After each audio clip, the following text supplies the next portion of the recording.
ఎస్తేరు. ఎస్తేర్ అంటే నక్షత్రం అని అర్థం. ఎస్తర్ అంటే నక్షత్రం అనమాట. ఈ క్రీస్తు పూర్వం 464లో రాయబడింది. అనగా ఎజ్రా రాకముందు, ఎజ్రా గ్రంథం 7 అధ్యాయాలు ఎజ్రా రాకముందు జరిగిన చరిత్ర. ముఖ్య వచనాలు ఏంటంటే 4 వచనం, అలాగే 14 వచనం క్షమించాలి. ముఖ్య ఉద్దేశము దేవుడు తన ప్రజలను ఎస్తేరు మొర్దెకైల ద్వారా ఎలా కాపాడో తెలియజేయటం. ఎందుకంటే యేసుక్రీస్తు వారు ఈ లోకానికి రావాలి కాబట్టి తన ప్రజల్ని ఈ యొక్క మాదీ పారసీకుల సామ్రాజ్యంలో ఎస్తేరు ద్వారా ఎలా కాపాడో తెలియజేశాడు. ఎలా కాపాడాడో మనకు తెలుసు. వస్తీ రాణిగా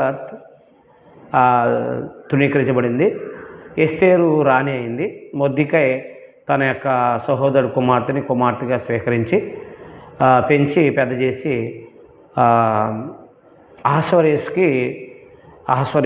అహస్వరేసుకి రాణి అగినట్లుగా చేయడం జరిగింది. కాబట్టి ఎస్తేరు ఎంతో దైవభక్తి కలిగిన స్త్రీ. ఆమె ఏగే నియమించిన నిర్ణయం తప్ప అలంకరణ ఎక్కువ కోరుకోలేదు. కాబట్టి భర్త అంగీకరించి అలంకరణ కోరుకోవాలని ఎస్తేరు ద్వారా నేర్చుకోవాలి స్త్రీలు. అలాగే ఎస్తేరుకి అనగా ఇశ్రాయేలుకి విరుద్ధంగా హామాన్ అనేవాడు కుట్ర చేసి యూదులందరిని చంపాలని రాజు చేత శాసనం చేయించి ముద్ర ఇస్తాడు. అది జరగటానికి కొరకు ప్రయత్నాలు జరిగిస్తుండగా మొర్దెకై ఎస్తేరుని నువ్వు ఈ సమయాన్ని బట్టే వచ్చావేమో గుర్తుపెట్టుకుని, ఒకవేళ నువ్వు సహకరించకపోతే సహాయం వేరే చోట నుంచి వస్తుందని తెలియపరచడం జరిగింది. ఎందుకంటే ఇక్కడ దేవుడు అనే పదం ఎస్తేరు గ్రంథంలో ఉండదు. అందువల్ల లేకపోయినప్పటికీ దేవుడు తన ప్రజలను ఎలా కాపాడాడో తెలియజేస్తుంది. అందువల్ల ఎస్తేరు ఎప్పుడైతే హామాను కుట్ర తెలుసుకుని ఆ కుట్ర నుండి ఆమె రాజు దగ్గరికి వెళ్ళి మాట్లాడడం, రాజు తన ప్రజల్ని కాపాడడానికి హామీ ఇవ్వటం, హామాన్ని ఉరి తీయించటం, మొర్దెకైని హెచ్చించటం, తర్వాత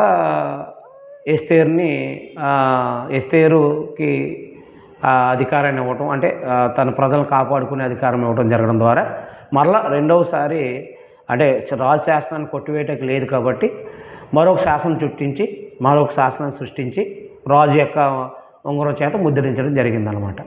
ఏంటంటే యూదుల్ని ఎవరైతే పాడు చేయాలనుకుంటున్నారో వాళ్ళని నాశనం చేయాలని చెప్పి శాసనం సృష్టించి యూదుల్ని నాశనం చేయాలనుకున్న వాళ్ళందరినీ కూడా సంహరించడం అనేది జరుగుతుంది అనమాట. అలాగే ఎస్తేరు గ్రంథంలో జరుగుతుంది. అందువల్ల దాన్ని జ్ఞాపకం చేసుకోవడానికి ఒక పండుగ, పూరీం పండుగ అనేది ఏర్పాటు చేయడం జరిగింది. ఏదేమైనా యేసు ప్రభు భూమి మీదకి రావాలి యూదుల్లో నుంచి. ఆ యూదుల్ని